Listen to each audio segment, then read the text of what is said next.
Muy bien. Bueno, pues bienvenidos.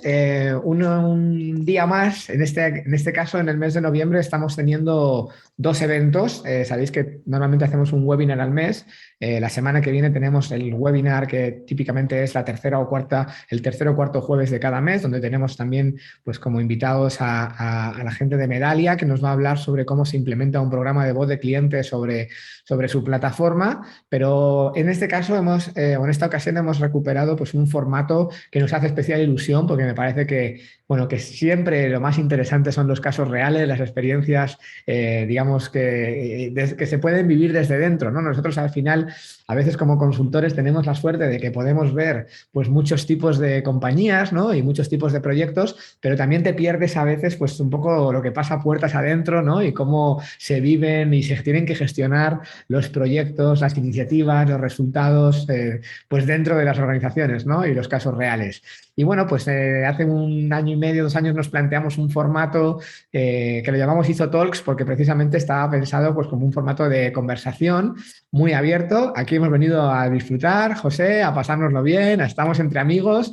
Ahí habrá luego conectadas las personas que sea, pero esto está planteado como una conversación entre nosotros. También me gustaría que podáis participar, los que estáis conectados en vivo. Esas son un poco las ventajas de quien se reserva el tiempo y se conecta, pues, durante la sesión, por lo menos la posibilidad de participar y de interactuar. Entonces podéis escribirnos las preguntas que tengáis en el apartado de preguntas y respuestas.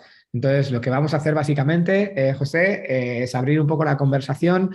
Si te parece bien, pues tú y yo vamos a estar hablando, pues, unos minutos en el que yo tengo el privilegio de poder elegir las preguntas y guiar un poco la conversación, pero luego, pues, no puedo ser tan acaparador, ¿no? Y me gustaría también abrir el espacio para que las personas que están asistiendo en vivo, pues, puedan también preguntar, plantear y bueno, pues responderemos o reflexionaremos hasta donde se pueda contar. Pero sobre todo te quiero, primero de todo, dar las gracias por tomarte el tiempo, el espacio, la preparación y sobre todo la generosidad de compartir, ¿no? Al final, el abrir las puertas de una organización, de contar, pues, con tanta transparencia como siempre cuenta la gente que viene, lo que se está haciendo, lo que hemos aprendido, los errores, los éxitos, pues ejemplos, referencias de indicadores. O sea, nos han contado muchísimas cosas súper valiosas. Yo creo mucho que el que da recibe. Entonces, en este caso, pues sé que igual que estamos ahora siendo muy generosos dando, pues también recibiremos a cambio, pues también, de la generosidad de los demás. Así que, bueno, te quiero dar la bienvenida, José. Eh, y si quieres, pues podemos arrancar con una pregunta muy fácil, y es que, pues, que aunque yo ya te conozco y también conozco al banco, como tenemos conectada gente también de muchos países, pues nos gustaría que me hagas una pequeña presentación un poco de quién es Banco Pichincha, quién es Banco Pichincha en Perú además, porque bueno, es un banco que está presente en varios países, y también un poco de cuál es tu rol dentro de la compañía. Excelente, gracias Carlos y buen día, tardes, noches, dependiendo del lugar desde donde están Exactamente. conectados con todos. Eh, para hacerte una introducción súper breve, en primer lugar, yo trabajo en Banco Pichincha Perú desde hace 2 años, ¿no? Antes he tenido la oportunidad de trabajar en empresas de sector de banca y telecomunicaciones, ¿no? Siempre en el mundo de lo que es el marketing eh, y enfocado en la experiencia del cliente.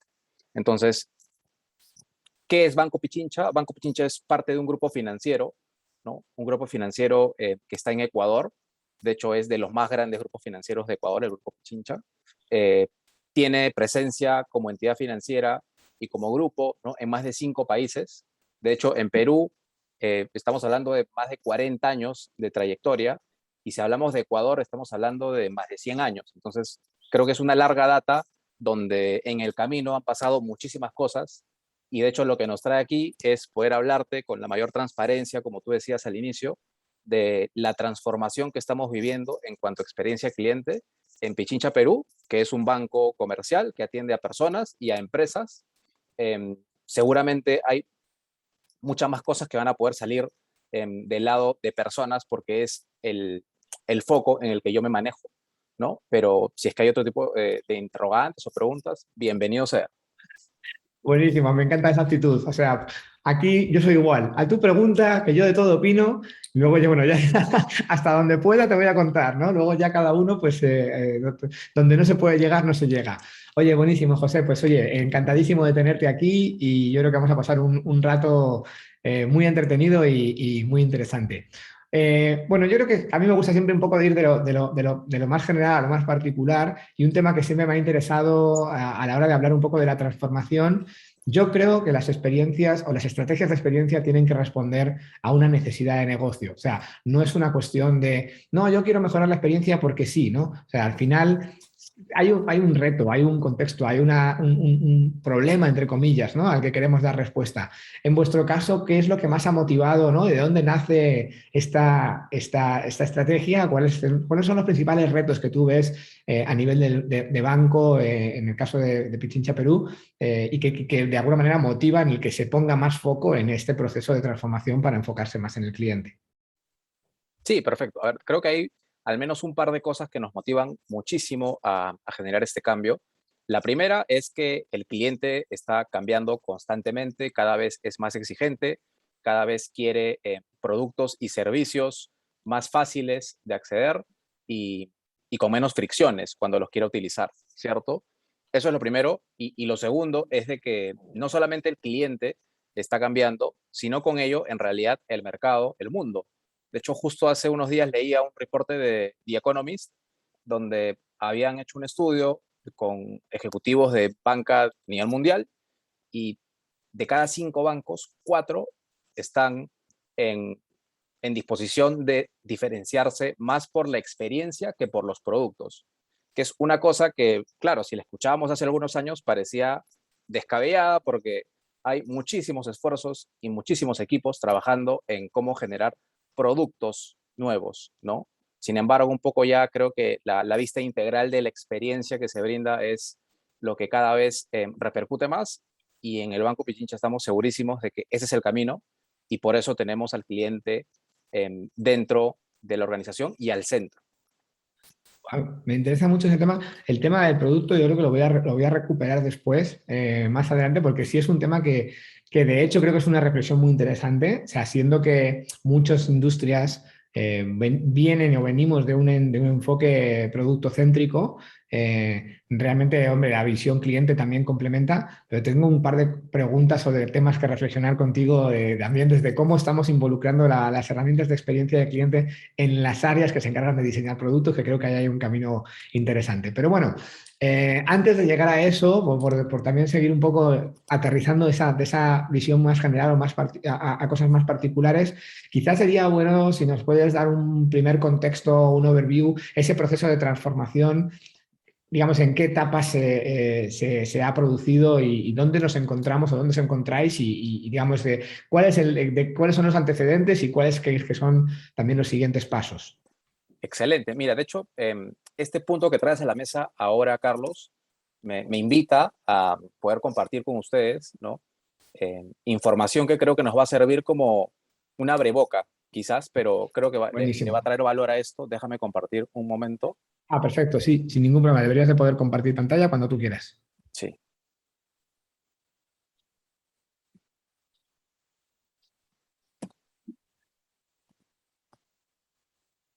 Ahí ya tenemos ya. Ah, mira, muy bien. No estaba tan perfecto. preparado, ¿eh? Pero bueno, esto nos sirve un poco de referencia. Vas a ser buen consultor. Si de alguna manera te sales de ahí, ya sabes que nosotros con el PowerPoint vamos a todos lados. Es la herramienta de trabajo del día a día.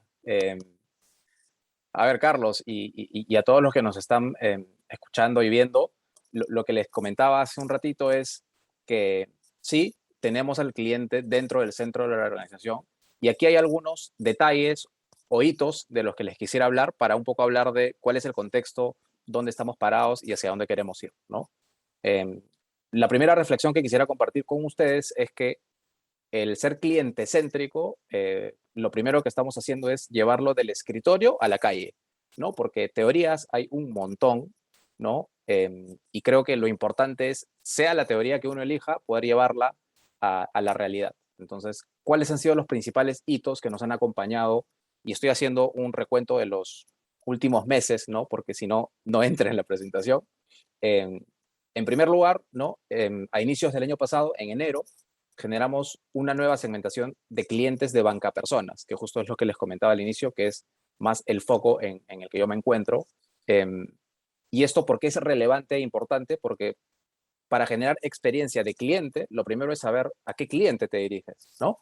Entonces, este fue un primer gran paso de definir o redefinir cuál es el cliente al que queremos llegar, ¿no?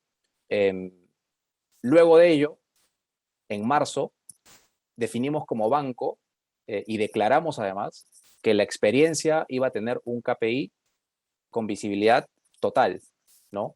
Este es un indicador del banco. Yo sé que todas las empresas y sobre todo un banco se mide por rentabilidad, ¿no?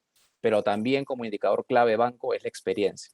Entonces, esto nos ayuda a que todas aquellas iniciativas que hagamos tengan el suficiente empuje y suficiente soporte para poder llevarlas a cabo. En noviembre es cuando lanzamos el programa de voz del cliente, que es, de hecho, lo que hemos trabajado de la mano con ISO, con ustedes, como equipo consultor, para poder hacer llegar esta propuesta de mejora continua a los diferentes canales de atención al cliente. Y yo resumiría el programa de voz del cliente como el programa que nos da la oportunidad de pasar de un extremo a otro. Una persona que luego de una atención que le brindaste se fue con un sinsabor, a pasar al otro extremo, que es una persona que ahora piensa lo mejor del banco, ¿no? Ese extremo extremo puede ser posible con un programa como el de voz del cliente, que consiste en básicamente identificar mediante alertas aquellas atenciones que no fueron las mejores para poder tomar el toro por las astas, como se dice, ¿no? Y hacer las gestiones necesarias para solucionar el inconveniente, ¿no? Esto lo tenemos desde noviembre del año pasado en el canal de agencias, que es con el primer canal que salimos. Luego hemos salido con muchos más canales a la fecha, ¿no? Y eso ya empieza a dar sus frutos. Y aquí lo que les quiero trasladar es que todas aquellas cosas que vamos a generar y vamos a hacer en pro de la experiencia del cliente no van a tener necesariamente resultados de un día para otro o de un mes para otro. Esto es un camino que hay que ir recorriendo, y desde que nosotros empezamos con esto hasta septiembre de este año, hemos obtenido un resultado que nos llena de orgullo, y es porque como banco tenemos la calificación histórica de experiencia más alta, ¿no? Entonces, este año nuestros clientes nos han dado la calificación más alta. De hecho, estamos muy, muy cerca de la meta del año que nos hemos puesto, que por supuesto es retadora. Y lo último que tenemos como hito es que en octubre, ¿no? Ahora hace un mes, hemos podido dar ese paso de medir en tiempo real a un primer canal, ¿no? Que esto es súper importante porque nosotros nos cuestionamos y nos retamos, oye, si es que un Rappi, un Uber, que son de otros rubros, son capaces de medir la experiencia en tiempo real, ¿no? Ni bien terminas un servicio, puedes saber cuál es la experiencia que se llevó. ¿Por qué nosotros no? Lo estamos haciendo. Hoy por hoy tenemos feedback en tiempo real y contextual de todas las transferencias que se realizan desde el aplicativo del banco. Entonces, son cosas que hemos ido avanzando, un poco el contexto que tú comentabas al inicio y hacia dónde vamos. Yo creo que el cielo es el límite, y ahorita estamos en capacidad de pensar en llevar esta gestión de la experiencia a muchos otros canales, y en medida de lo posible también en tiempo real, eh, para poder cada vez brindarle una mejor experiencia y servicio al cliente. Perdón, que me había puesto en mute. Oye, casi me quedo sin papel. Ya tengo un montón de temas que quiero profundizar y que quiero conversar contigo. Oye, solo por aclararme, de septiembre y octubre que aparecen ahí son de este año, no son del año que viene, ¿no? O sea, eso ya está en Sí, septiembre de 21, ¿no? sí, sí, Vale, sí, sí. súper, súper. Bueno, yo creo que tengo preguntas de cada uno de los bloques, entonces podemos ir casi conversando con cada una de ellas y luego vamos profundizando. Me encanta esto porque una de las cosas que a mí siempre me gustan y que me sirve mucho cuando contáis las cosas es tangibilizarlo o sea, porque muchas veces decimos el hay que, ¿no? Hay que poner el foco en el cliente, hay que hacer no sé qué, pero realmente es mucho más claro cuando contamos en algo que se hizo, cómo se hizo, ¿no? Como aterrizado a ejemplos o a casos muy concretos, ¿no? Me interesa, empezando por la parte de segmentación, porque esto es un debate y o una reflexión que se tiene muchas veces en las organizaciones, eh, digamos, cuando hablamos de las segmentaciones tradicionales, de los nuevos modelos de segmentación en experiencia, donde incorporamos esas variables un poco más emocionales, esos perfiles de arquetipos de clientes o de buyer personas. En vuestro caso, esa segmentación, ¿cómo la habéis construido? En base a qué variables? Y luego, si me puedes contar un poquito más de cómo habéis conectado, porque entiendo que hay una, como lo has puesto como en el impacto, hay una conexión entre esos nuevos, entre esa segmentación diferente que habéis armado y en este caso, pues una propuesta de valor, ¿no? O un Ujú. diseño de producto. Si me cuentas un poquito más eso, me parece que puede ser súper, intuyo que va a ser muy interesante, la verdad. Sí, creo que estás dando ahí justamente, estás hilando por donde hay mucho tema por conversar. Y sí, te cuento y les cuento a todos que esta parte de la segmentación que es clave para identificar al cliente al que nos queremos dirigir, eh, lo hicimos desde las dos maneras posibles que hay de hacer, ¿no? Mirando información cuantitativa y mirando información cualitativa. Entonces, hicimos un ejercicio de recoger muchísimas variables cuantitativas del mercado, ¿no? De los clientes que ya trabajan con bancos.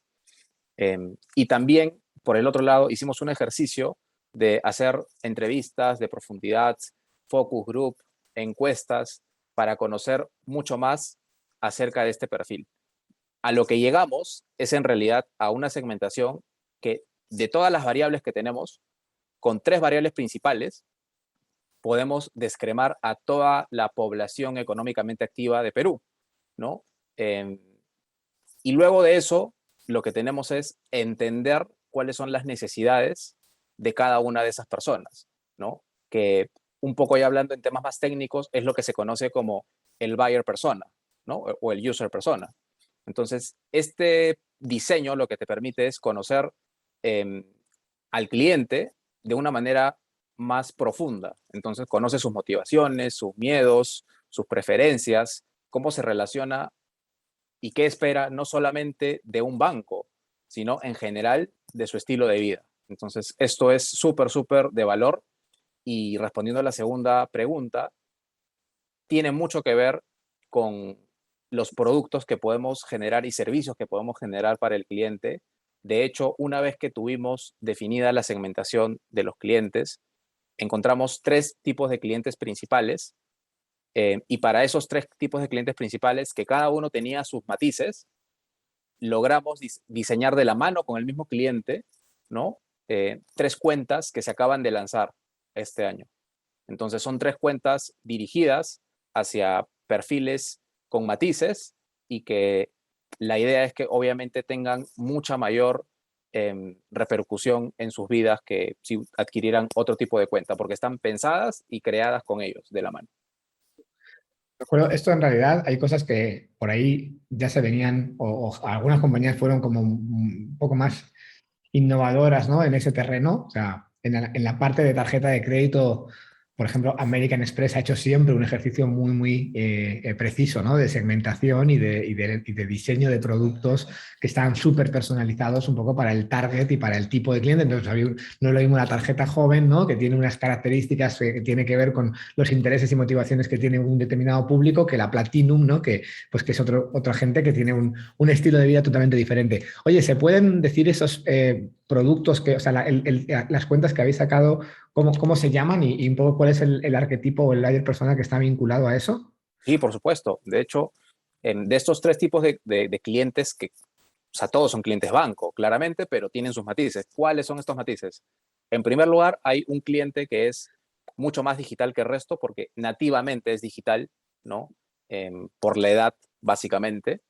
Y para este tipo de cliente, que si bien es cierto, no tiene tickets de consumos muy altos, pero sí frecuencia, Ujú. eh, y que se preocupa mucho por el tema de la ciberseguridad, ¿no? Dado que es su entorno, lo que tenemos es una cuenta transaccional para él y que le brinda la oportunidad de acceder y de probar gratuitamente un Ok. seguro de protección de tarjetas, ¿no? Mm, Entonces es a esta persona que está acostumbrada en su día a transaccionar un montón, invitarlo a que pruebe nuestra cuenta sin el temor de que pueda caer en fraudes y si en ese caso pasara, tiene una protección que lo respalda gratuitamente, como repito, del lado del banco. Entonces, esto ataca muy bien los miedos y preferencias a la vez de este tipo de cliente, ¿no? Ese es el primer caso. El segundo caso es el perfil que es mucho más parecido a nosotros en el sentido de que trabaja para una empresa, ¿no? Y digo nosotros dos porque seguramente en el foro hay personas más diversas, pero trabajan para una empresa, con lo cual tienen cierta estabilidad y predictibilidad de sus ingresos. ujú, eh, y para esta persona, lo que se ha lanzado es una cuenta que le permite ahorrar, ¿no? A una tasa competitiva en el mercado, ¿no? Sabemos que las tasas, al menos en Perú, han venido sufriendo cambios, ¿no? Por la coyuntura y dificultad económica que vivimos, pero es bastante competitiva en el mercado y la pueden adquirir desde su celular, ¿no? Inclusive. Entonces, ese es el perfil y la cuenta diseñada para ellos. Y el último perfil es un perfil que es todo lo contrario a nosotros dos. No tiene predictibilidad de ingresos, no tiene estabilidad ni siquiera. Muchos han perdido su empleo porque eh, estoy hablando pues de las personas que trabajan de su oficio, ujú, ¿no? Ellos mismos son su ingreso de trabajo. Entonces, estas personas que son independientes, ¿no? ujú. Eh, sufren mucho por la inestabilidad y su principal punto de dolor es si me pasa algo y si me enfermo, no genero ingresos. Entonces, para este público tenemos una cuenta que les permite transaccionar en el día a día, porque es lo que necesitan, pero los invitamos a probar un beneficio que es el seguro de salud, ¿no? Entonces, Ujú. por una cantidad de meses tienen, si es, Dios quiera que no pase nada, pero si pasa algo, tienen un seguro de salud que lo respalda, con lo cual atacamos el principal punto de dolor que no solamente es un punto de dolor con el banco, es de su vida en general. Entonces, esto es bastante fuerte y potente y son las cuentas nuevas que hemos lanzado, como te repetía. Me parece súper interesante, José. O sea, sobre todo porque lo que más me gusta es la... a mí me encanta la coherencia. Y siempre digo que en experiencia de cliente, yo digamos que valoro mucho más, digamos, el proceso que la acción concreta, ¿no? Entonces, aunque es muy buena idea una o muy buena idea otra, lo que me gusta más de la historia y donde a mí me gustan los casos de los Talks, sobre todo por extraer aprendizajes que luego puedo replicar o que la gente puede replicar, ¿no? En cada organización. Y creo que una buena idea la puede tener cualquiera, pero una metodología de trabajo que te ayuda a tener buenas ideas es mucho más relevante, ¿no? Entonces, en este caso, digamos que hemos ido, y se nota mucho la coherencia que tiene tu modelo, de una reflexión de mercado, ¿no? O sea, hay un cambio en el mercado, hay un cliente más exigente, hay unas necesidades o una competencia que me requiere pues diferenciarme de alguna manera a un entendimiento del cliente y a una solución que nace, o sea, que no es, que no es, no es inspiración, no es que de repente se me ha ocurrido, sino que es una consecuencia lógica de ese proceso reflexivo, ¿no? Y eso es lo que me parece más relevante, más allá de que las tres me parecen que están bien, bien enfocadas, pero sobre todo que se nota que hay un método que lo vais a poder a seguir aplicando de manera continua, ¿no? Eh, oye, por seguir avanzando un poco en los puntos que tienes ahí, en la parte de los KPIs, que al final es un tema que cada día también se está o se reflexiona mucho sobre esto, ¿no? Y quizás está muy conectado también con lo que podría ser el programa de voz de cliente. Me ha llamado muchísimo la atención digamos, sorprendente, no sorprendente, gratamente sorprendido, podríamos decir. Porque es una métrica que empiezo a encontrar de manera bastante consistente en nuestros estudios, y hemos hecho más de uno, esa referencia de el impacto de los promotores en el churn en torno a un 50%. Yo la he encontrado, digamos que los modelos de economics no son los mismos en una empresa de servicios cosas que tú contratas digamos, usas, ¿no? Donde el churn es una variable muy importante, de los modelos de consumo, ¿no? Donde tú compras y recompras y no es lo mismo ser Zara que ser Pichincha, ¿no? Pero, digamos, en las compañías de servicios, por ejemplo, nosotros lo hemos medido también en seguros y teníamos una métrica muy parecida a esa, ¿no? O sea, o sea, el pasar de un detractor a un promotor te reduce la probabilidad de cancelación en un 50%. Y es una barbaridad. O sea, si eso se cumple, digamos que evitar que se vaya la mitad de los clientes que se están yendo hoy, en términos de cuenta de resultados, es un impacto súper, súper relevante, ¿no? ¿Qué otras métricas o cómo estáis midiendo la experiencia hoy? O sea, ¿qué indicadores son importantes para vosotros a la hora de medir experiencia? En esa reflexión que hay también mucho debate sobre el NPS, el Customer Effort, el Customer Satisfaction. ¿Qué habéis planteado desde Pichincha, Perú? Perfecto. De hecho, ahí te cuento, en Pichincha Perú lo que tenemos son indicadores de experiencia que yo soy de la idea de que en realidad cada empresa debe de tomar los indicadores que más se le acomode y tener claro de que los indicadores son vivos. No quiere decir que si estás midiendo por una época un indicador, luego no puedes medir otro, nada que ver. En el caso de Pichincha Perú tenemos indicadores de experiencia como el NPS, ¿no? Y como el indicador del índice de satisfacción. Entonces, ¿Sí? eh, lo que vemos reflejado al medir la experiencia es que se replica tal cual lo que tú dices, ¿no? La industria de la banca no es ajena al impacto que tiene tener un cliente más contento que otro. Tenemos una reducción demostrada, ¿no? Y te lo digo yo que he sacado el cálculo y siempre lo calculo y además, al ser algo vivo, siempre hay que estar revisando si es que eso varía en algún sentido, pero se mantiene bastante bien en 50%. Un cliente promotor, es decir, aquel cliente que está más que contento con el banco, porque podría recomendarte a un amigo inclusive, eh, que un cliente que no lo está. Entonces, eso es importantísimo porque nos permite, en el caso de que hayan organizaciones o equipos a los que se tenga que sensibilizar en el tema, ponerle las cosas más fáciles, ¿no? Porque cuando ya vas a hablar con otros equipos y con otras personas acerca de la experiencia del cliente, que a veces puede sonar como algo muy etéreo, pero lo logras tangibilizar, es algo que te permite avanzar más rápido. No ha sido el caso del banco, pero creo que igual puede servir como consejo para, para alguna persona. Luego, como tú decías, hay otros indicadores, de hecho sí, y es algo que se repite constantemente. En nuestro caso, no tenemos lo que sería el tema de la recompra, ¿no? Que pasa en un Zara, como tú decías, pero tenemos el indicador de cross-sell, ¿no? Que es qué tantos productos tiene un cliente. Ese indicador también muestra una mejora importante. El indicador de saldos en productos del activo también muestra una mejora de alrededor del 30%, ¿de acuerdo? Entonces, son indicadores clave para, creo que cualquier banco, pero que se ven reflejados en las acciones que hacemos de cara a la experiencia. Entonces, esto, repito, nos da una base sólida para poder sacar adelante y empujar acciones de manera mucho más fluida. Oye, me parece súper interesante el tema que has comentado de los saldos.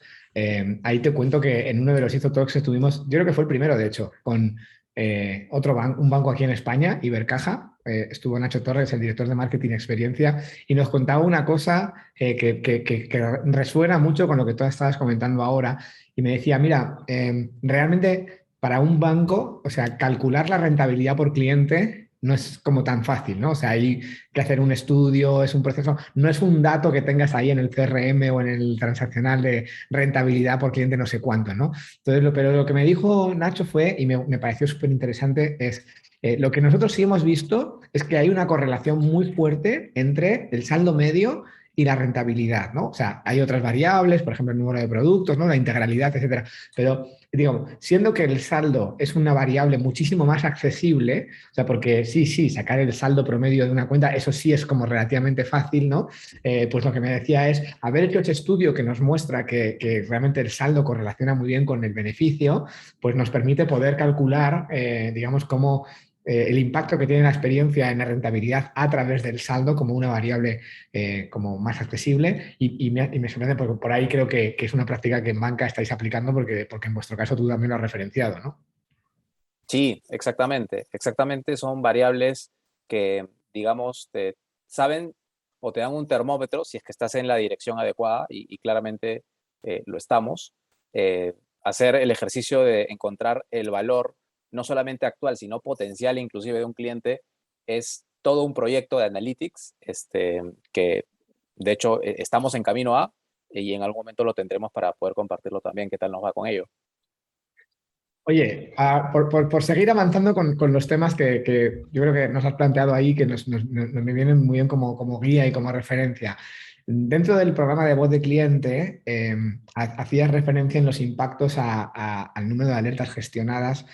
Digamos que una de las cosas más relevantes, pues yo personalmente siempre he reforzado mucho este mensaje de que para mí no es lo mismo un programa de voz de cliente que un sistema de medición, ¿no? O sea, cuando yo quiero medir algo, pues me puedo basar en variables de representatividad estadística, ¿no? Entonces yo digo, bueno, le pregunto a unos cuantos y con eso pues me hago una idea y no tengo que preguntarle a todo el mundo, ¿no? Pero mi filosofía con un programa de voz de cliente es que esto es una herramienta para gestionar clientes, ¿no? Entonces yo lo que quiero saber es quiénes de mis clientes están felices y quiénes no, porque con los que no estén felices tendré que hacer unas cosas y con los que sí puedo hacer otras, ¿no? A los que están muy contentos les puedo hacer una venta cruzada y a los que no están tan contentos les tendré que hacer una campaña para recuperarles, ¿no? Entonces, en ese modelo ahí ya la representatividad estadística no te sirve, ¿no? Porque no es una cuestión de saber que hay un 20% de gente que está enfadada, sino que quiero saber quiénes son. Entonces tengo que preguntarle a todo el mundo y crecer, ¿no? Y bueno, una de las cosas que dentro de los programas de voz de cliente pues está más en la boca de todo el mundo son todos esos mecanismos, ¿no? de cierre de ciclo y de close the loop, que entiendo que está muy conectado con lo que tú ahí estás llamando alertas, ¿no? O sea, al final, entonces me gustaría que me comentases un poco por lo que te he entendido, este primer modelo lo tienes implementado en agencias. Entonces, tengo curiosidad por saber esta gestión de las alertas, ¿cómo la habéis articulado? O sea, un cliente que, por ejemplo, va a una agencia y ha tenido una mala experiencia, te genera una alerta y tú esa alerta se la estás pasando a quién en la agencia, al responsable de la sucursal, la estás gestionando en un equipo centralizado. O sea, ¿cómo habéis operativizado esa parte? Ya, a ver, les cuento algo importante en ese sentido. Em, Repito, ¿no? Cada empresa creo que debe amoldar em, Realmente. inclusive el programa de voz del cliente a cómo funciona su estructura, cómo están organizados, ¿no? En nuestro caso, el equipo de la red de agencias, ¿no? Que son todas las oficinas que tienen clientes en el Perú, em, la forma en la que estamos organizados hace de que quien te atiende, ¿no? Es la persona que tú ves en ventanilla, ¿no? Que ves en una plataforma, puede generarte en alguna ocasión un sinsabor, ¿no? Tú eres exigente Ajá. como cliente y no te vas contento. Entonces, ¿qué es lo que pasa luego de eso? Hay una medición de la experiencia, que es la primera parte. El resultado va a ser el que ya sabemos. Ok, Entonces, inmediatamente se genera esa medición, se genera una alerta en tiempo real que le llega por correo electrónico, no solamente a las personas que atendieron, sino también a las personas que en la estructura no tienen una responsabilidad mucho mayor. ok, Entonces, estamos hablando probablemente del gerente de agencia, del gerente zonal, ¿no? De todas las agencias. Esto creo que invita a que la persona responsable de gestionar este caso lo pueda hacer en el menor tiempo, ¿no? De hecho, hoy por hoy, repito, el 80% de estas alertas que se generan, una vez que le llegan a la bandeja, se gestionan en menos de 24 horas. ¿Qué quiere decir esto? Que si te llega una notificación de que un cliente no está contento con la atención, te llega un resumen de cuál es el motivo por el que no está contento, te llega un link para que puedas ver el detalle de todo el comentario del cliente y sus datos de contacto para que puedas tomar acción. Todo esto, lo importante es que está sistematizado, ¿no? Es un proceso que funciona de inicio a fin y que todo queda registrado porque tenemos un sistema, ¿no? Que es la plataforma CCX que nos provee ISO y que trabajamos siempre ahí de la mano. Y es donde todo queda registrado, ¿no? O sea, lo importante aquí es no perdernos historia, todo está allí y además nos sirve para obviamente sacar métricas, ¿no? Para ver evolutivos. y además para generar un aprendizaje continuo, porque la mejor manera de que una mala atención no se repita es que esa acción que generaste para esa atención puntual la puedas replicar en el resto, ¿no? Esto es una fuente de mejores prácticas. Entonces, esa plataforma también nos sirve para registrar no solamente que se pudo cerrar la atención con éxito, sino también cuál fue el plan de acción. O sea, qué hicimos para poder cerrar esa atención, que es lo más importante. Oye, y entonces la alerta de una persona que me atendió, por ejemplo, en ventanilla, en vuestro caso le va a llegar a la persona de ventanilla para que esa persona sepa que ahí pues, hubo algo que no funcionó, pero la responsabilidad, digamos, de gestionar esa alerta, porque en esa gestión, digamos, estás contactando de nuevo al cliente para tratar de, digamos, cambiar su percepción, ¿esa gestión posterior la está haciendo la misma persona que te atendió o hay una estructura de escalamiento, o sea, le llega a su superior o a alguna persona dentro de la agencia?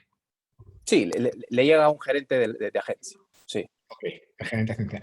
Sí, en general lo que yo estoy viendo en banca es, al final es, oye, pues tú tienes un equipo ahí y si hay un problema es alguien por encima del equipo el que tiene que tomar ese ownership, ¿no? Y de alguna manera que te llame alguien con además con la autoridad y con la experiencia para gestionar esos casos de forma... Otra de las métricas interesantes ahí, José, también, digamos que en los análisis también de estos de los KPIs anteriores, la gestión del close the loop, o sea, clientes donde hemos hecho una gestión de contactación posterior a una mala experiencia, también están reduciendo su probabilidad de cancelación en torno a ese 50%. O sea, el close the loop al final es un proceso que ocupa recursos, o sea, porque al final hay que dedicar tiempo, ¿no? Y bueno, luego realmente tampoco hay que, se puede dimensionar, ¿no? O sea, en cada...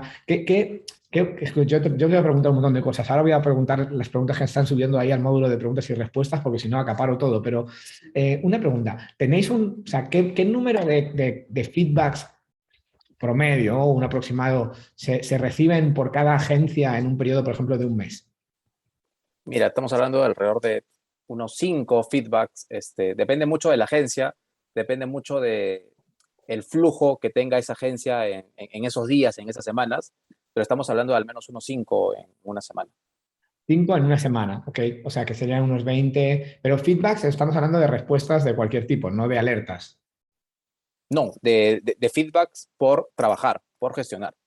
O sea, de alertas por gestionar, entonces, lo que tú llamas aquí alertas. Ujú. O sea, que encuestas serían más. Entonces, encuestas a lo mejor estás teniendo como 50 a la semana. Sí, sí, claro. Sí. Ok. No, es una métrica interesante. En retail, por ejemplo, digamos que típicamente se manejan entre 25 y 50 feedbacks por punto de atención o por punto de venta.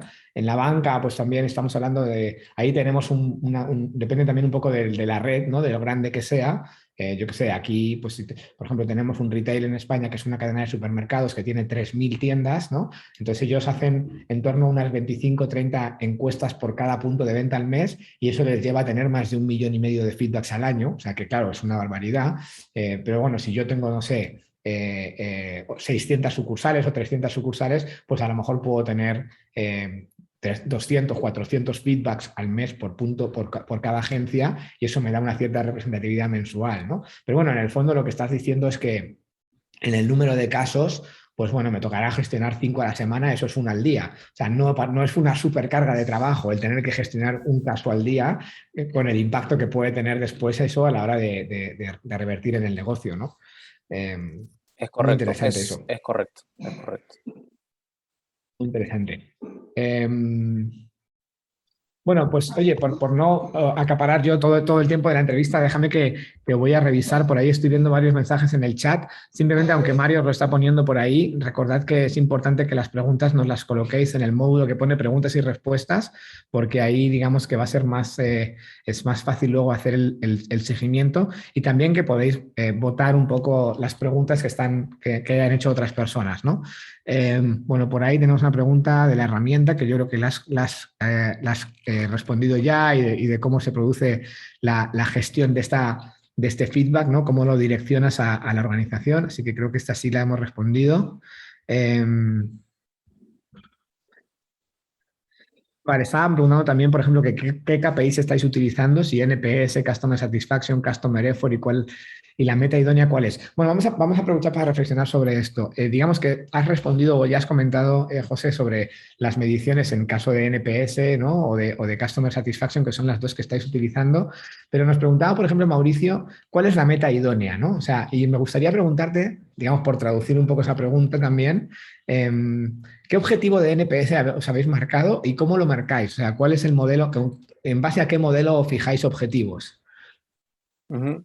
A ver, de hecho, lo que nosotros manejamos es dos indicadores, repito, NPS para todo lo que es gestión de los canales, que son mucho Ok. más transaccionales, y cuando queremos ver una experiencia integral, ¿no? Hablando ya como banco, tenemos el índice de satisfacción, ¿no? Ok. ¿Qué tan satisfecho está el cliente con el banco? Eh, la meta, repito, creo que siempre tiene que aspirar a ser competitiva. En nuestro caso, la forma en la que definimos la meta es teniendo un punto de partida, porque hay que ser realistas y saber dónde estamos parados hoy en día, ponernos una meta retadora que sea alcanzable haciendo esfuerzos. Es bien importante que sea alcanzable y que a la vez eh, no sea fácil de conseguir.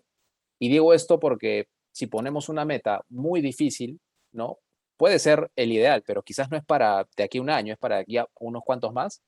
La realidad es que la organización se va a frustrar. Ujú. Entonces, es importante saber dónde estamos parados y poco a poco ir avanzando retadoramente. ¿Cómo definimos Ahí. la meta en Pichincha? En realidad Ajá. vemos el mercado, o sea, no basta con vernos nosotros mismos. Cada vez que hacemos mediciones, nos comparamos con el resto. Entonces, tenemos un termómetro de los clientes que opinan del resto de entidades donde trabajan. Ok. Tenemos claro en qué nivel estamos y a cuál queremos llegar. eh, y así es un poco como trabajamos. Es un trabajo constante y de superación, ¿no? Ok. Ahora mismo, o sea, la meta que tenéis de NPS o que la que habéis fijado a nivel mercado, ¿qué valor es? O sea, ¿cuál es vuestro objetivo de llegar a qué valor de NPS? Nosotros queremos llegar, hablando de índice de satisfacción, porque el tema del NPS, como te repito, es por canales y Ok, tenemos más de 6 7 canales. Entonces, el índice de satisfacción que nos hemos puesto como objetivo es de 70%. ok, Esto es súper retador porque lo que te está diciendo en sencillo es que de cada 10 personas, ¿no? Al menos 7 tienen que decirte, yo estoy demasiado feliz contigo, estoy súper ok, satisfecho, totalmente satisfecho. ok. Entonces, esa es la meta. Y bueno, aquí por complementar un poco también lo que estás comentando tú y también aportar alguna cosa de nuestro lado, ¿no? En la parte de fijación de objetivos, yo siempre digo que conozco básicamente tres modelos que las compañías siguen, ¿no? Eh, el primero o uno de ellos sería el modelo de distancia contra el competidor, ¿vale? Esto se Ujú. utiliza mucho en mercados donde hay una competencia muy fuerte entre dos players fundamentalmente, ¿no? Por ejemplo, esto lo vi yo cuando estuve asesorando a la gente de Adidas. Adidas en España, o sea, compite directamente con Nike, ¿no? Y aunque hay otros players en el mercado, pues ellos tienen como sus referencias son el uno contra el otro, ¿no? El Madrid y el Barça. Entonces, digamos que para ellos, por ejemplo, Adidas fija sus objetivos no como un valor fijo, sino como un valor móvil, ¿no? Entonces, como quiero estar a menos de o a más de X puntos de mi competidor, ¿no? Y eso tiene su misterio, porque claro, si tú fijas un objetivo que es dinámico, no solo depende de lo que hagas tú, sino también de lo que haga el otro, ¿no? O sea, si tú mejoras, pero el otro mejora más, en realidad tú has empeorado, ¿no? Porque sigues a más distancia. Entonces, eso es interesante en estos modelos de competencia muy directa, se utiliza eso, ¿no? Luego hay otros modelos que yo creo que es parecido al que tenéis vosotros, que lo que hacen es buscar una referencia de mercado y decir, bueno, pues, por ejemplo, pues voy a tener un NPS de 50 porque en la industria, pues ese es un best practice, ¿no? Entonces, da igual donde yo esté, yo quiero llegar a 50. Entonces, tengo este objetivo fijo y me voy acercando, ¿no?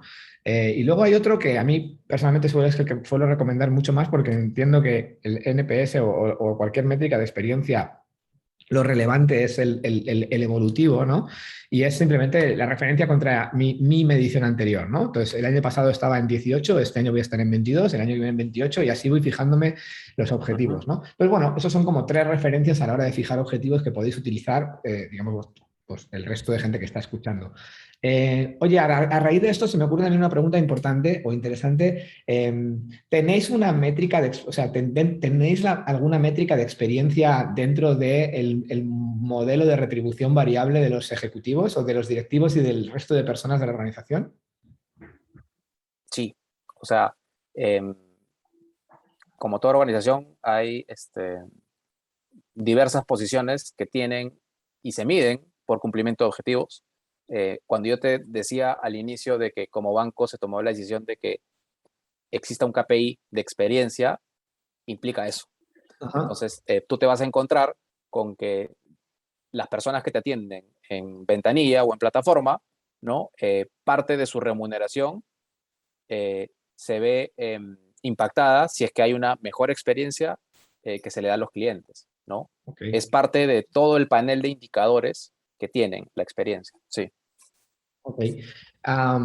Y a nivel un poco, digamos, transversal de toda la organización, por ejemplo, al director de riesgos, ¿le afecta de alguna manera la nota de experiencia? O sea, digamos que dentro de los indicadores que se manejan por el cumplimiento de objetivos, la experiencia es un indicador que baja en cascada, ¿no? O sea, se Ok, tiene desde CEO y va bajando. Eh, sí, está metido ya dentro de los objetivos de cada posición. buenísimo. Eh, Dame un segundo. Es que estoy revisando también las preguntas porque algunas, como son más contextualizadas sobre lo que vamos hablando, pues igual tienen más relevancia en un determinado momento, ¿no? Eh, Preguntaba, por ejemplo, Reinaldo decía, oye, pero ¿por qué únicamente NPS para los canales y no para todo, ¿no? O sea, ¿por qué habéis decidido que en los canales vais a utilizar una métrica y para, digamos, la medición relacional o la más general, estáis utilizando, en este caso, Customer Satisfaction? De hecho, ahí para responder la pregunta, el NPS en la empresa lo vemos como un indicador mucho más transaccional y que es de hecho en caliente, ¿no? O sea, tú terminas de atenderte y te pregunto, pero además te pregunto sola y únicamente por la atención que acabas de recibir. Eh, Ujú. Mientras que el índice de satisfacción es un índice que es mucho más integral, ¿no? Y que, por cierto, tiene una escala más cerrada, ¿no? Ajá. Nosotros lo que buscamos es que no hayan grises, ¿no? En ese indicador particular. Entonces, la escala va del 0 al 5, entonces, a nosotros lo que nos importa es ir sentando nuestra propia línea base. Entonces, yo necesito saber si estoy bien o si estoy mal, sin grises en el camino. Ujú. Entonces, eso nos ayuda un Muy bueno. montón, repito, a que nosotros como organización tengamos esta métrica, ¿no? De satisfacción con el banco en general. No se pregunta por una atención en particular, sino por toda la experiencia que te brinda el banco. Y repito, ¿no? Creo que esto es vivo en el camino y en los próximos años, si es que alguna organización decide virar hacia otro tipo de indicador, creo que no hay ningún problema porque para eso te sirve el evolutivo y tener una historia por detrás que te respalda como lo has estado haciendo. Sí, bueno, sobre todo además yo creo que es más importante que la métrica es el sistema Ujú. y la mecánica de estar constantemente midiendo y actuando en base a la información, ¿no? Ahora, dicho eso, como esto son conversaciones y podría ser constantemente conversaciones de bar, fíjate que yo en general tiendo a pensar de manera casi opuesta a lo que estáis planteando vosotros. O sea, yo siempre he tenido una percepción de que el NPS para mí es un indicador que funciona mucho mejor a nivel relacional que transaccional, ¿no? O sea, porque la pregunta de NPS en el fondo te está diciendo, oye, ¿recomendarías esta compañía? O sea, concepto de recomendación a nivel compañía de alguna manera implica muchas cosas, ¿no? Mientras que una transacción, digamos que es algo mucho más como concreto, ¿no? Entonces, yo siempre, por ejemplo, he pensado, hablabas del caso, por ejemplo, de Uber, ¿no? O de Rappi a la hora de, digo, oye, cuando tú tomas el Uber, digamos que para la transacción, ¿no? Uber no te pregunta, ¿recomendarías Uber? No te dice, oye, pulgar arriba, pulgar abajo. Es como súper fácil, ¿no? Oye, la transacción fue bien o no, ¿no? Es como algo muy concreto y quizá la recomendación la veo como un indicador que habla más de algo un poco más, como más global. Y yo tiendo a ver que las compañías como que porque, por ejemplo, a otro indicador muy famoso que es el Customer Effort le pasa al revés, ¿no? El Customer Effort de cuánto esfuerzo te supuso hacer esto es muy transaccional, pero no es tan relacional, ¿no? Entonces, bueno, fíjate que por ahí hay diferentes modelos. En cualquier caso, estoy de acuerdo contigo que no hay o sea, lo único importante es que funcione para la compañía y que hay una sistemática por detrás, ¿no? Pero bueno, te doy mi punto de vista que también, pues creo que lo que enriquece esto también son los debates y las reflexiones, ¿no? Sí, exactamente, ¿no? Eso es lo divertido, ¿no? Que podemos compartir puntos de vista y al final creo que la idea es que em, con que una persona que nos esté escuchando se haya llevado algún mensaje que pueda utilizar en adelante, es la idea, ¿no? Creo que los dos estaremos muy felices. Oye, mira, me pregunta Michelle, el análisis de mercado, es decir, esa referencia competitiva, ¿con qué frecuencia la estás midiendo? O sea, ¿estás midiendo tus competidores de forma continua o es un análisis que haces, por ejemplo, una o dos veces al año? O sea, a ver, creo que desde mi punto de vista, hacerlo muy seguido no te va a dar tanto valor porque las cosas no cambian tan seguido, ¿no? O sea, todo proceso de cambio cuesta un poco. Lo que nosotros hacemos es tener ese termómetro trimestralmente, ¿no? Sentimos que es un tiempo adecuado para no solamente nosotros, sino el mercado, ¿no? Si es que identificamos algo por mejorar, nos tomamos pues algunos 3 meses al menos para intentar mejorarlo y ver el impacto. Entonces, Ok, hacemos eso cada 3 meses. buenísimo. Mira, voy a ir siguiendo con preguntas, además así abrimos también otros temas de conversación y este es un espacio creo que da para muchísimo. Grace nos está preguntando qué, qué estáis haciendo en términos de indicadores de employee experience. Si estáis midiendo la experiencia del empleado, con qué indicadores, con qué frecuencia, es un poco de lo que nos pregunta. A ver, de hecho, y ahí quizás voy a dar un poco menos de alcance porque no es mi El terreno del dominio, todo, sí, claro. pero sí lo que puedo comentar es que como organización tenemos una medición de clima laboral, que es creo que lo tradicional. Ok, Sin embargo, y de hecho es algo que el banco quiere impulsar, no solamente ser cliente céntrico con el cliente final, sino también el interno. Entonces, eh, estamos trabajando en poder tener una evaluación de nuestro cliente interno, ¿no? ok.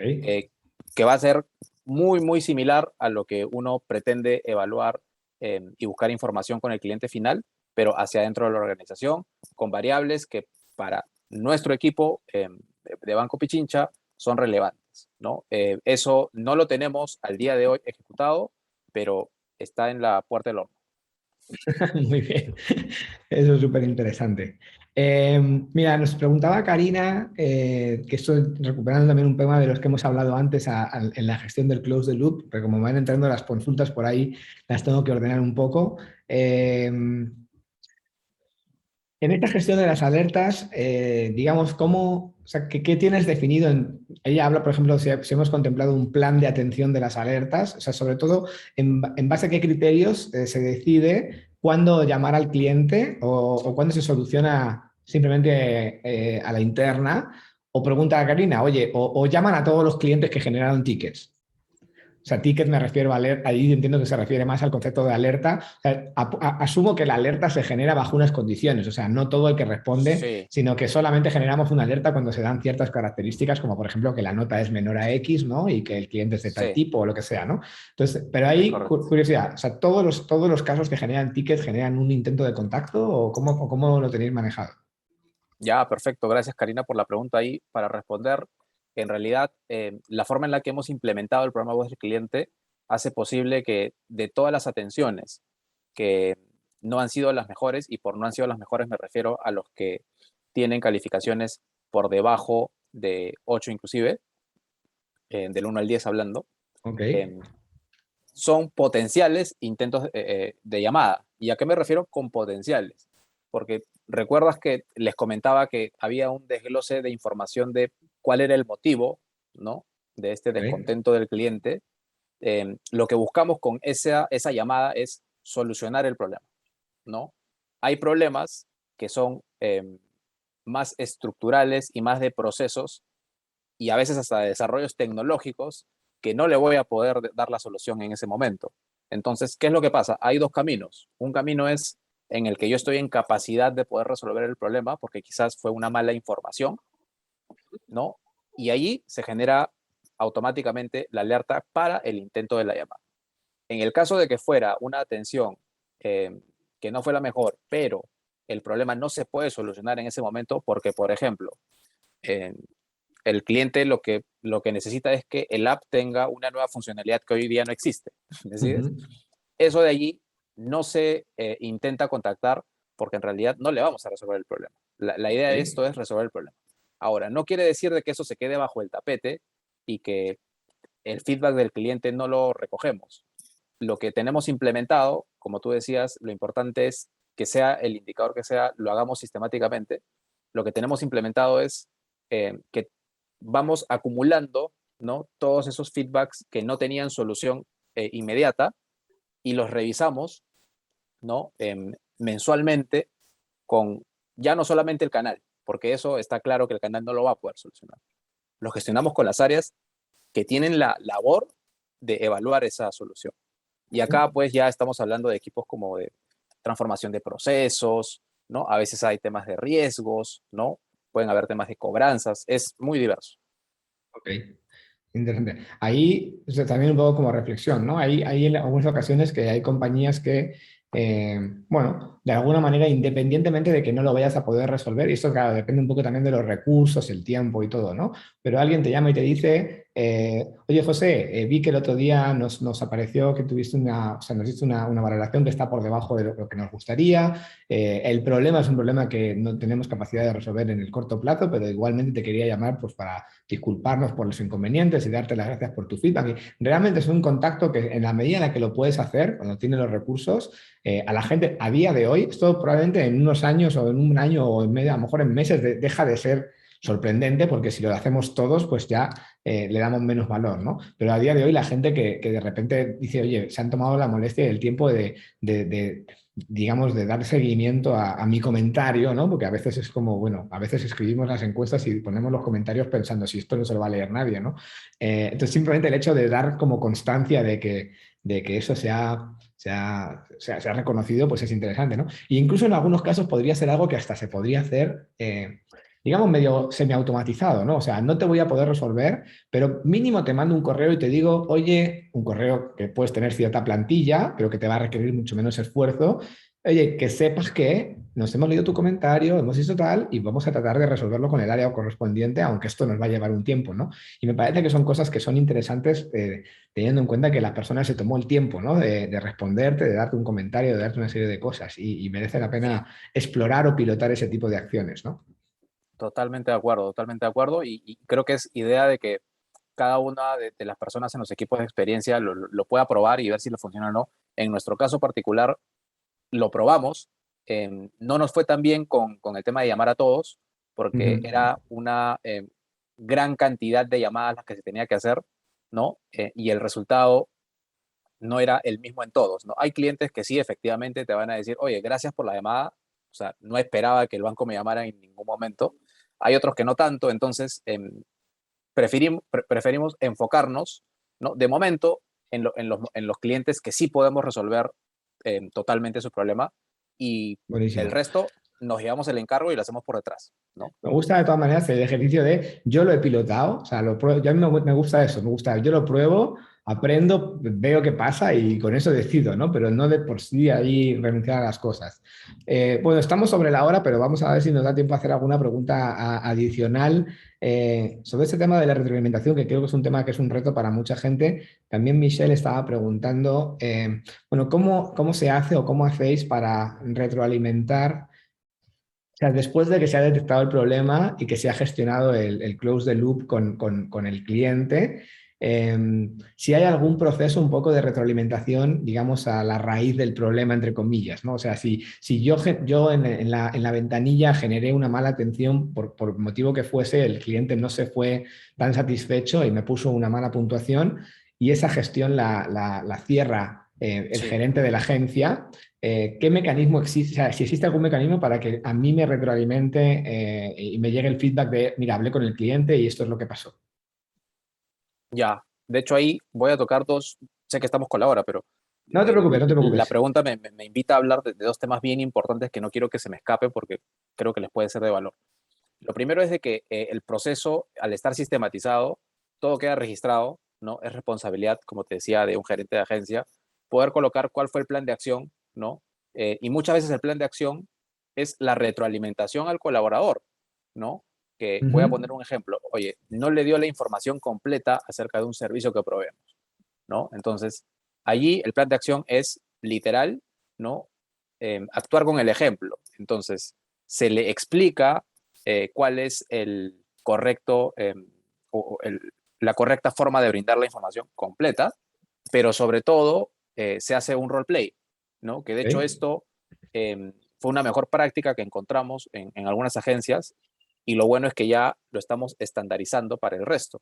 Entonces, este roleplay sirve un montón porque la experiencia que tiene el gerente de agencia se pone a disposición no solamente del cliente, sino del colaborador. Entonces, es eh, generar esta mejora continua a partir de enseñarle cómo se hace en adelante para no caer en este tipo de atenciones. Entonces, ese es básicamente el círculo virtuoso que hemos generado y Ujú. como hoy en día se cierran las atenciones, ¿no?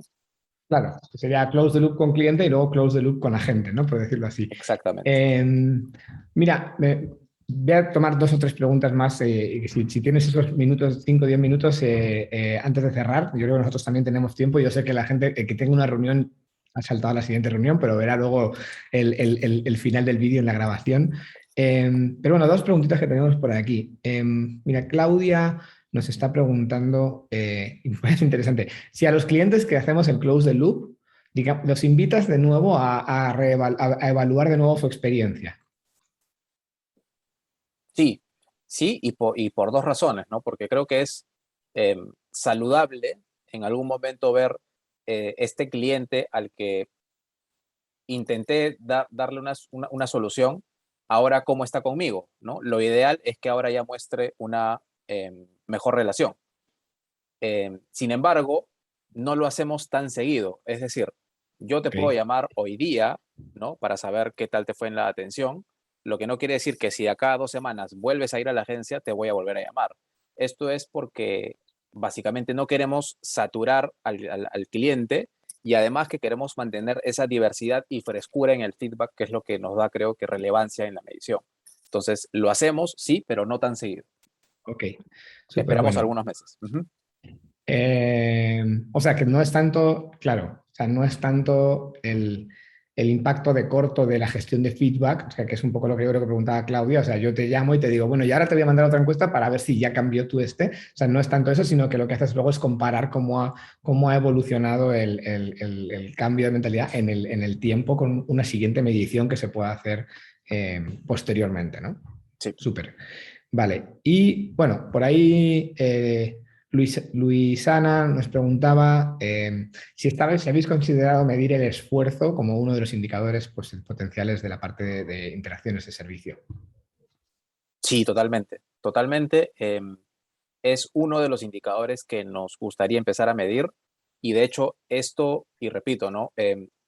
Depende de cada empresa y en nuestro caso estamos terminando de cerrar el nivel que creemos que es el adecuado a nivel de canales para ofrecerle a nuestros clientes, porque finalmente el tema del esfuerzo es, oye, ¿qué tanto me cuesta ir hacia ti, no? Contactarte, llegar hacia ti.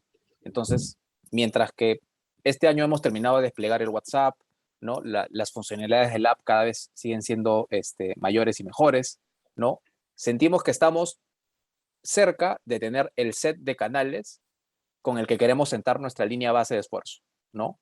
Porque si lo medimos ahora mismo, en realidad va a ser algo que no nos va a ayudar a tomar decisiones porque sentimos que todavía no está el set completo. Entonces, es algo que Buenísimo. lo vamos a hacer, pero en algunos pasos más. Vale. Y mira, voy a hacerte la última pregunta, me la voy a reservar para mí. Eh, Oye, me gustaría saber, de cara un poco al modelo de gobierno o de organización, dos cosas rápidas en realidad. ¿De dónde cuelga el área de experiencia? Y cuánta gente está en el equipo de experiencia de cliente o el equipo que gestiona un poco toda la parte de experiencia? A ver, de hecho, ahí es bien, bien relevante la pregunta. Eh, yo trabajo en el área de segmentos. El área de segmentos tuvo una fusión que fue básicamente para generar sinergias entre equipos de segmentos y equipos de experiencia de conocimiento del consumidor, ¿no? Em, este es un equipo que ve iniciativas transversales. em, Me queda claro de que el esfuerzo que hace mi equipo es más de articular y orquestar para que todos podamos trabajar en conjunto, pero no lo hacemos solos de ninguna manera. Hay Ujú. equipos que velan por la experiencia en, por ejemplo, las células del aplicativo del banco, ¿no? Sí.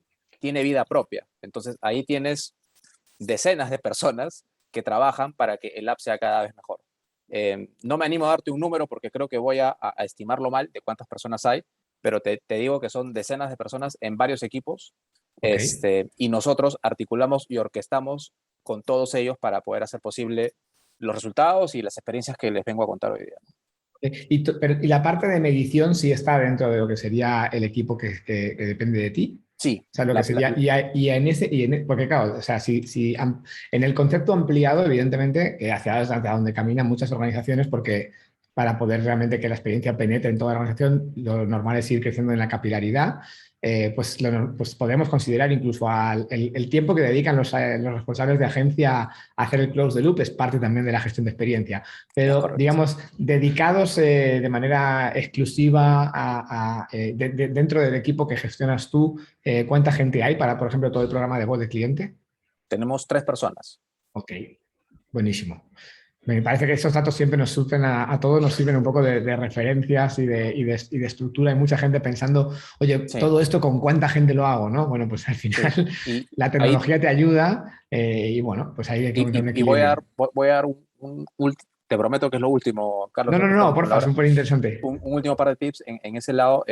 Tenemos 3 personas y de hecho a veces el que mucho abarca, poco aprieta. Entonces, lo que tenemos es especialización por canales, ¿no? Hay Ok, personas que se dedican, son como el partner de experiencia al interno para cada ok. canal, ¿no? Y por eso es que hemos logrado tenerlo en 3 personas.